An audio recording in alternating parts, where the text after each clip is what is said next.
সবুজে ভরা ঘন জঙ্গলে এক বড় আম গাছের ডালে বাস করত এক কালো চকচকে কাক। সে ছিল ভীষণ পরিশ্রমী আর সব সময় খাবার সংগ্রহ করে রাখত।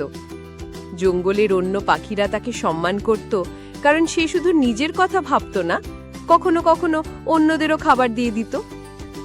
একদিন সকালে কাক একটা বড় টুকরো রুটি খুঁজে পেল। সে সেটা ঠোঁটে করে নিয়ে নিজের ডালে বসে খেতে যাচ্ছিল। সূর্যের আলোয় রুটির টুকরোটা ঝলমল করছিল। ঠিক তখনই পাশের ঝোপের আড়ালে লুকিয়ে থাকা এক ধূর্ত শিয়ালের চোখ পড়ল সেই রুটির ওপর। শিয়াল খুব ক্ষুধার্ত ছিল, আর রুটি দেখেই তার মুখে জল চলে এলো।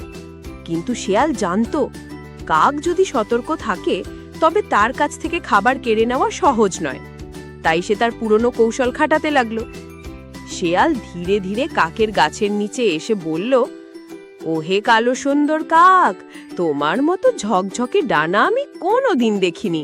তোমার চোখগুলো কত উজ্জ্বল, কিন্তু একটা কথা বলো তো, তোমার কণ্ঠস্বর কেমন? আমি শুনেছি কাক খুবই সুমধুর গান গায়, কিন্তু আমি নিজের কানে কোনোদিন শুনিনি। কাক জানতো শিয়ালের ধূর্তামির কথা। আগেও সে শুনেছে কিভাবে শিয়াল প্রশংসা করে খাবার হাতিয়ে নেয়। কাক মনে মনে হাসল, তারপর ভাবল, আজ দেখি শিয়ালকে একটু শিক্ষা দিই। কাক ঠোঁট শক্ত করে রুটি আঁকড়ে ধরল, তারপর গলা পরিষ্কার করে গাইবার ভান করল, কিন্তু রুটি ফেলল না। সে এমন ভাবে ডাক দিল যাতে মনে হয় রুটি পড়ে গেছে। শিয়াল খুশিতে লাফিয়ে উঠল। সে তাড়াতাড়ি মাটিতে খুঁজতে লাগলো রুটি কোথায় পড়ল, কিন্তু কিছুই পেল না। সে মাথা তুলে দেখল রুটি এখনো কাকের মুখে শক্ত করে ধরা। কাক এবার জোরে হেসে উঠল, হে ধূর্ত শেয়াল, তোর চালাকি আমি জানি। তুই যতই প্রশংসা করিস আমি আর বোকা হব না। শেয়াল লজ্জায় লাল হয়ে গেল। এতদিন সে সবাইকে ধোঁকা দিয়েছে, কিন্তু আজ কাকের কাছে ব্যর্থ হলো।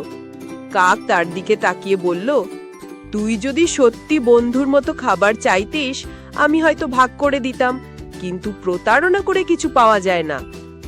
কথাটা শুনে শেয়াল লেজ গুটিয়ে ধীরে ধীরে চলে গেল, তার মাথা নিচু, চোখে হতাশা।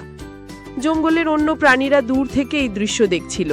তারা সবাই কাকের বুদ্ধিতে মুগ্ধ হলো। সেই দিন থেকে শেয়াল আর কখনো কাককে ধোঁকা দেওয়ার চেষ্টাই করেনি, বরং সে শিখল, চালাকি করে নয়, সত্যি বলেই সাহায্য চাইতে হয়।